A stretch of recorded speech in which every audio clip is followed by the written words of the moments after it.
everyone. Welcome back to another edition of Spilling the Tea on GovCon. I'm Teresa Moon, Director of Business Development for Parabolis. We provide a better financial partnership for government contractors that includes a line of credit to fund your growth. The purpose of this podcast is to assist small businesses with success in the federal marketplace by introducing them to industry experts and resources that they may not otherwise know about. Today's guest is Calvin Mitchell, OSDBU at the U.S. Department of Education. Welcome, my friend. Thank you. How are you doing? I am awesome. I'm so excited to have you here. Ever since we met, I have been vying to have you on this program. And so I am super proud to be sharing this episode with you. Thank you. Thanks for having me. I appreciate it. Absolutely. So what I'd like to start with is to have you introduce yourself a little bit further, talk about some of your background, especially as it pertains to government contracting, because you've been in this environment for a long time. So let people know who you are, and then let them know how you got started with the Department of Education and what you guys are currently up to. All right. Thank you. Fantastic. So my name is Calvin Mitchell, Calvin Mitchell Jr., and I am the OSDBU Director, Office of Small and Disadvantaged Business Utilization. It's kind of a cool acronym, right? Yeah. I have been here for about 2 years, roughly. I was appointed in the senior executive role within that time span. And prior to that, my whole background is contracting. I tell people all the time I'm a recovering contracting officer, and I truly mean that in more ways than one. But before I was in this role, I was the Deputy Director of Contracts and Acquisition Management at the Department of Education. Then I was at GSA for quite some time and working with other agencies on strategic sourcing, category management, strategic planning, long range, doing things like that. And then in that time while at GSA, I actually had a unique opportunity to serve on Congress. And I did a fellowship program with Congressman Benny Thompson and the House Homeland Security Committee. And there I looked at a lot of the contracts that were going on during Hurricane Maria. So it was a really exciting work. I actually was able to go over to Puerto Rico and the Virgin Islands to actually see some of the progress that the Corps of Engineers were making in terms of that work.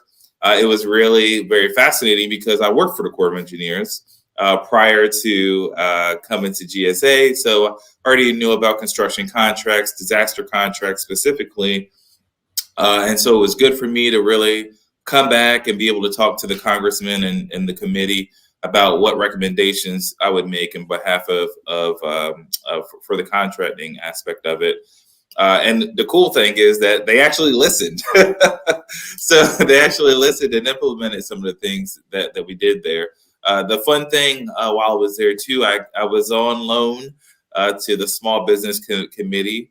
So I was working with the House Small Business Committee, and we drafted 2 bills there, really looking at category management. And category management at that time was a significant barrier for small businesses. So it was nice to get that legislation out and introduced to the House, and actually matriculated through. It changed a lot through the time. I learned about markups and what that meant. But it changed a lot, but it worked its way through. Before that, I was working at Corps of Engineers.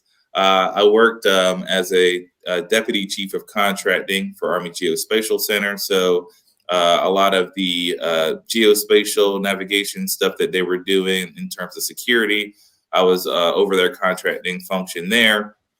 Prior to that, I was at the headquarters where I was doing policy development. So I was writing a lot of policy for I worked on a subcommittee with the Army writing policy. And then we were also writing policy, of course, there for the Corps of Engineers and developing a framework to make sure that a lot of the procurement initiatives got out there and were implemented in all those 40-some offices that they have within the Corps of Engineers. Before that, I was a contracting officer supporting many different projects, construction contracts. And then before that, I worked at a small place in New Jersey called Picatinny Arsenal. And it's fun to say, but it's research and development, Army facility. It's weird because it's a base without hardly any soldiers on it, but it's mostly a civilian-run organization.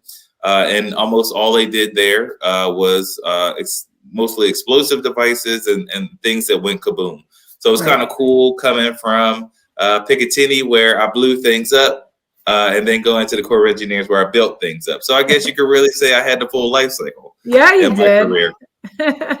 I love that. And I love the fact of what you're doing now, coming from the extensive background that you have. I think for the purposes of this conversation, when I first met you, what I liked the most about the event that I was able to participate in with you and your team is the fact of how approachable you all are. I think that is indicative of your ability to speak the language of the industry. I think some people don't have the breadth of knowledge that you have, or the passion behind truly helping people. The two of those hand in hand make your team very approachable. And I think that makes it a lot easier for businesses to engage with your department, because what you're doing and the information that you're putting out is something that you are offering up in an open conversation. And so it makes people feel comfortable speaking to you about it. And that's how I felt being in person when you guys invited me to come along. We were talking about a lot of different aspects of assisting disadvantaged small businesses. And it was really warm and welcoming. And I think that's very refreshing. There are only certain agencies and certain departments that are doing that really well right now. It's because you're taking a concerted effort to do that. And I think that's fantastic. And so that's why I'm glad that you're here, not only to highlight some of the things that you're focusing on in the year ahead, but for me to be able to highlight what I recognized as being an asset for anyone that wants to do business with you, is to let them know not to be worried or concerned that they're not going to have an open ear or an advocate in their behalf when they're trying to reach out to you guys. And so I loved that. And so anytime you guys are doing anything, you need me to step in and help, I'm happy to, because I felt really the best reception in a very long time that I have at any event. Thank you so much. And I really preach to folks on the team that you guys are our customers, right? Small business community is our customer. So I really see it in two ways, right? We have two customers that we're serving, one being the small business community. The other is our eternal customers, right? And really what we're responsible for is bringing the two together, right? So we have to hear what one side is saying, hear what the other side is saying, and making sure that we're providing a cohesive solution. So for me, it's customer service, right? I want to get back to small businesses, right? Because there's a lot that small businesses are doing to really put themselves out there. And it's such a courageous thing that they're doing. And they're really helping our economy and building our economy. The least I could do is return a call or an email. And that's what I tell my team, is that we are at the point of the spear, right? We could be keeping the lights on and building a business for someone, or we could be someone who adds to the frustration that they sometimes find in government. And we don't want to be that. We want to be different. We want to be a change agent. And I believe that the staff really, really believes and has really taken that on. And so I'm glad that you saw that represented in our efforts. So I really appreciate that.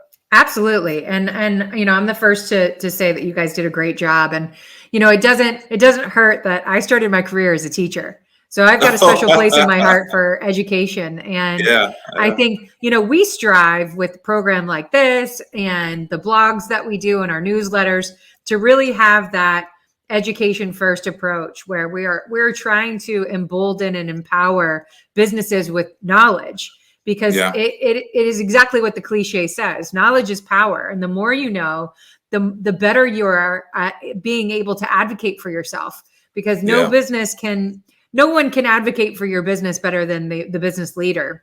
And so having channels of communication with departments like yours that are open like that is important. And the more they know about the ways to engage properly, there is a method behind it, but there is also the other side of the table that has to be addressed. And you guys are doing a great job. So I'll stop the soapbox there. We can get back on the the flattery in a little bit, because I know we've got a lot on the agenda. I'm over the moon right now, so I appreciate it. Awesome. Okay, well, great. Well, you and I had an agenda with this, and so I want to dive into some of the objectives that you guys have going forward in the year ahead. And so I'd like you to take a deep dive, if you can, about what your team is doing with regard to equity and inclusion as it pertains to procurement. Yeah, fantastic. And I think this is one of those things that is very important, mostly because a lot of what we don't know is what we need to know. Right. So a lot of times when small businesses are trying to gauge or thinking of us in a commercial way, they may be thinking of us in a way that might how a state government might run. But the federal government is very unique, and within our uniqueness is also this whole idea that there's regulations and policies and things that we had to abide by. But what's really cool is something that happened is the Executive Order 13895, which is an executive order that was based on racial equity and really looking at how the federal government is engaging in this customer service aspect that we talked a little bit about earlier. And it was full of information about how the government was going to address various ways, various aspects of their engagement in the communities in which they serve, especially the underserved communities. And one particular section that is of note is 5B of that executive order, which says which talked about how federal agencies will reduce barriers for underserved communities and small businesses, right? So I'm paraphrasing, by the way, it's not exactly the words that they used, but essentially it was looking at, hey, agencies, how are you going to reduce the barriers? Part of the way we reduce the barriers is a couple of different ways, right? And I'm going to talk a little bit about how that is actually played out. But one way is knowledge, right? And you talked about that, and right, I thought about that commercial that used to come on I think it was NBC, right? Yeah. The more you know, right? The more you know. And I think about how important that is, right? Because if you don't know how to engage, if you don't know our procurement cycle, if you don't know what contract vehicles we're going to use, then you're always going to be moving, right, to try to get the goal, to hit the goalpost. And the goalpost is moving because you're not exactly sure how to engage, right? Mm-hmm. So knowledge is a big thing. Then the other part of it is making sure that we provide a place that's inclusive. Mm-hmm. And that equity is there within the department, right? So it's a twofold, right? I got to educate my customer, right? But I also have to make sure that my customer, the internal customer, is within an environment where they can be receiving some of these small businesses that we're cultivating on the outside. Mm-hmm. And so out of that spurred what's called an equity plan. And I want everyone to know that every agency had to develop an equity plan. If you Google Department of Education, equity plan, our plan will come up. Department of Justice, equity plan, it'll come up. Why am I telling you this? And you're doing your segmentation strategies, when you're trying to figure out how you're going to capture work for FY23, you need to know in what ways agencies are planning on engaging small businesses and making sure equity and procurement is happening, right? Mm-hmm. Because part of the people who are going to keep us honest is the community, right, that we serve. And the impact that you can have is great, right? By making sure that you're kind of keeping us honest, if you will, but also engaging us as look, we're your customers, right? So we want to make sure that we have that feedback. So looking at that will also help you to know how to engage with us. So within our equity plan, there's a host of events that we are going to gear to be focused on, right? Like the 8A, right? Yeah. And working with Hispanic Chamber of Commerce and others, right? Really looking, and we were at WIP just recently, and that's targeted, right? Because we want to make sure our women-owned small businesses are getting a equal opportunity at our contracts. Especially cyber contracts, right? Women are traditionally underrepresented in our cyber contract spend. So what can I do to change that? Is to go to these events, let folks know that, hey, the Department of Education is open for business. And then on the backside, going in and making sure there's strategies, making sure that people are trained up and know about the Women-Owned Small Business Program, that we have goals, and making sure that when we come together, it's all done. And then ultimately, what we've done as a department outside of our equity plan is we started to look across the board at what contracts are spent and how the contracts are being spent, right? So what are the NAICS codes that we typically use? Within those NAICS codes, what contracts do we typically use? Are we using GSA? Are we going open market? Are we using 8A? Right? And then what we're doing is we're looking at that spend and looking at how we've done traditionally, the goals we've missed, right? And then we're actually breaking it down by each program office, right? Mm-hmm. Hey, program office A, looks like you really maximize the small disadvantaged business, but the women-owned is low, right? And so what we're doing is we're looking at all our contracts that are they're going to be forecasted for 23, and we're saying, hey, maybe this one can go women-owned small business based on the NAICS code. Maybe this one can go 8A, right? Maybe this one can go hub zone. And we're trying to forecast this out to really reduce the barriers. Because what stinks about our procurement cycle now is that we make the decisions most times at the point of when we get the procurement package. Yeah. And that's simply too late for any company to react, right? And then we wonder why we get poor responses on RFI, request for information, or sources sought. Mm-hmm. Well, we put them in a position where people are trying to react quickly to something that we sprung on them. Right. But what if we forecast it and said, hey, you know what, Teresa, I'm looking for a women-owned small business. And I'm going to let you know that in June, I'm going to be awarding this contract. And it gives you time to find partners if you need partners. It gives you time to make sure your funding is right so that you can capture that work. It gives you time to engage and have a relationship with me. It gives you time to go to our industry days where we may highlight some of these requirements and help you to understand our requirements so that the time hits where we're doing market research, we're going to have tons of women-owned small businesses that know precisely what we're doing and be ready to engage. That is what procurement equity and inclusion is really making sure that we provide an equal opportunity, not for those who are just well-versed in the contracting field, but those who may be new, right? Because we're always talking about how can we get new vendors, right? We know the vendors that we've been using over and over again. How can we get these new vendors? And so this is some of the things that we're doing in regards to equity and inclusion.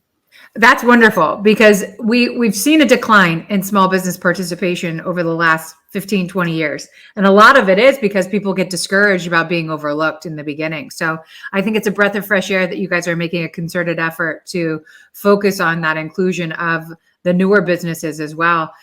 Because there's innovation and technologies and fresh perspectives that, if overlooked, will never make it to the forefront of where we need it to be in all of our activities in the government. And so I love that you guys have made that a focus. And I think that's a great plan.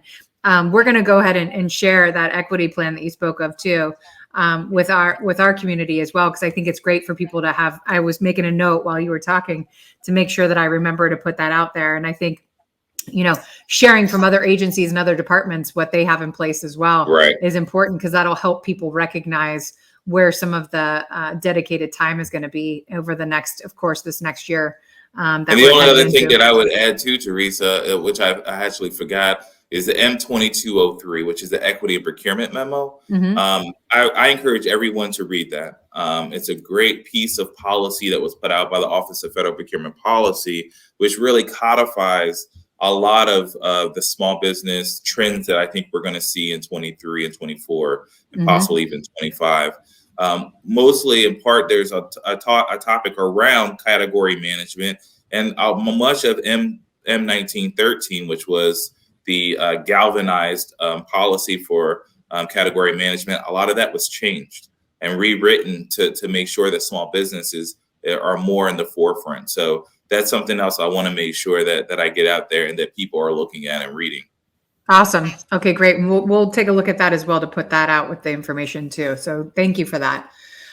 We discussed a little bit as far as recommendations that you have to small businesses concerning leveraging data to identify opportunities. And a lot of agencies are going AI with this. How are you guys advising the small businesses to utilize data to find new opportunities? Yeah, so there's a couple sources that I really want everyone to think about. So FPDS is really in SAM now. So SAM is really the silver bullet, if you will, Mm-hmm. right? But within that, there's that data bank, right? You have SAM where you can search on contracts or historical information. Those are the two things that I will tell you a lot about the market, Mm-hmm. right? Because once you identify, and maybe you might go to USA Spin as another one, right? So maybe if you're new to the market and you're trying to see, okay, well, what does Department of Education buy? What does Department of Justice buy? And you're really trying to segment your market. You might want to start first with USA Spin. Mm-hmm. There's a lot of data that you can get to help you to kind of figure out where the marketplace might be. But once you identify what the marketplace might be, then I say go to SAM, right? And when you're in SAM, System for Award Management, look in SAM and take your NAICS code, right? You know what your NAICS code may be, and say, okay, well, I think Department of Justice is buying what I'm selling. Go in the search bar and don't click active, click inactive. Because we want to see historically, because every time you award a contract, you're supposed to put an award notice. Mm-hmm. Every time you solicit a contract, you're supposed to put a solicitation notice. When you're doing an industry day, you're supposed to do a special notice, right?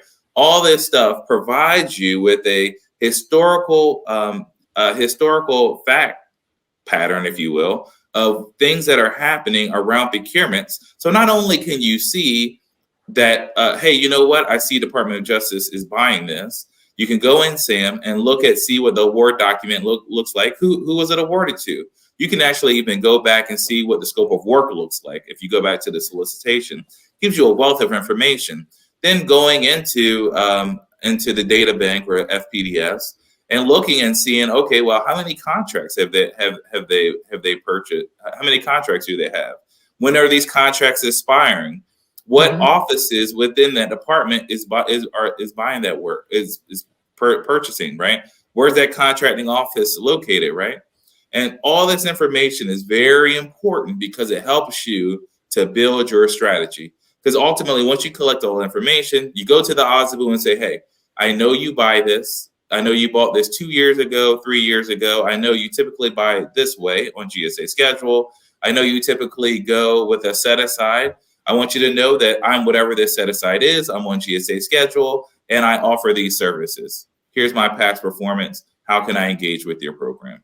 If you're 8A, hey, look in the data bank.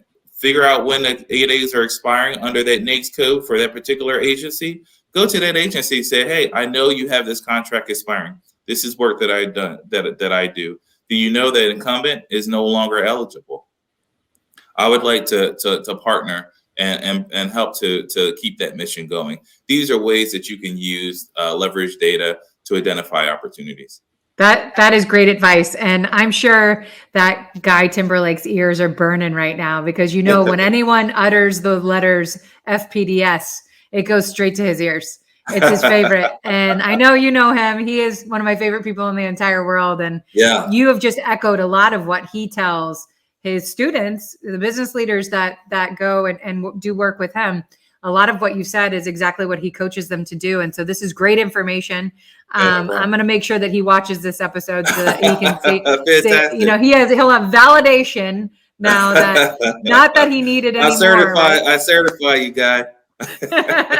That's awesome. He needs to put that on a commercial. You've been certified by the OSABU there, right there. But yeah, I mean, I learned from him and these are things that he echoes all the time. So this is quality information. So I appreciate it very much. I think it's easy to follow too. Sometimes people spin their wheels too often trying to do activities that don't have results in the long run. Right. And I think everything that you've just said are pinpointing exactly what you can do to get. And I would say, don't go too crazy. Pick 1 or 2 agencies that you want to focus on.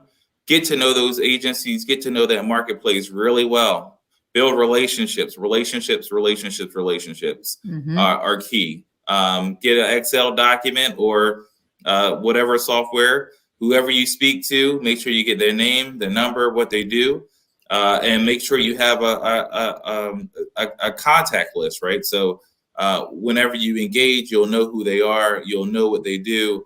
And look, it's also helpful too. If you're an 8A and you get an 8A and you met these people before, you can go back and say, hey, you know what? You may not know, but I'm an 8A and this is what I can offer. And as an 8A, you can do a sole source contract, right? Even if you just get on the schedule, right? Hey, I know we talked before. Now I'm on the schedule. I want to tell you the benefits of being on the schedule. Do you know you only need to find 3 quotes and you can do a set aside? You can find me and 2 other companies. GSA has tons of companies, right? These kind of strategies, right? But it's all in relationships, right? Because once people know you, you can develop the relationships.